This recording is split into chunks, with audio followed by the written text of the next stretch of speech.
In today's video, I'm going to teach you how to enable or disable iCloud Photos Sync on your iPhone 16 or 16 Pro Max running on iOS 18 or later. This process will take just 5 minutes and will help you manage your photo and video backups with ease. So let's get started. To begin with enabling iCloud Photos Sync, you'll want to pick up your iPhone and navigate to the Settings app.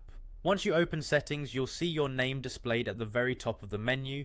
Tap on your name and this will take you into your Apple ID settings. In these settings, you'll find an option labeled iCloud. Tap on iCloud and it will lead you to a new page filled with all the different services that are being synced with iCloud. Look through this list until you find an option labeled Photos. This is the crucial part of our setup process. By tapping on Photos, you'll be directed to a page where you can manage how your pictures and videos are synced across devices. Here, simply toggle the option labeled Sync this iPhone to On. The toggle might be a switch or a slider. Once this is turned on, your iPhone will begin syncing your photos and videos to iCloud, thereby ensuring they're backed up and accessible across all your Apple devices. Now let's switch gears and talk about disabling iCloud Photos Sync. Maybe you've run out of storage space in your iCloud, or you'd prefer to keep your media files on your device instead.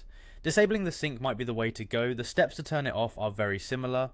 Again, you'll need to start by heading into Settings on your iPhone, tap your name at the top of the menu, and from there head to iCloud exactly as we did earlier. Once you're back on the iCloud page, find and tap on Photos, which will take you back to the setup page. Here, you'll want to look for the same toggle labeled Sync this iPhone and switch it to Off. This way syncing will no longer occur automatically for your photos and videos.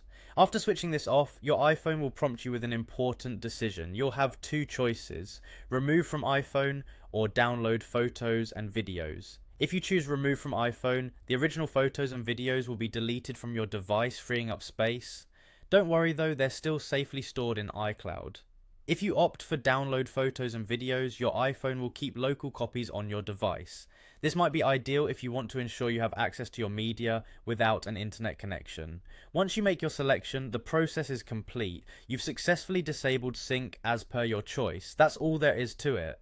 Managing your iCloud Photos sync settings is just that simple. Having control over whether your photos and videos are synced to iCloud can really help you tailor your device to suit your preferences and make the most out of your storage options. Thanks for watching, and I hope this guide was helpful.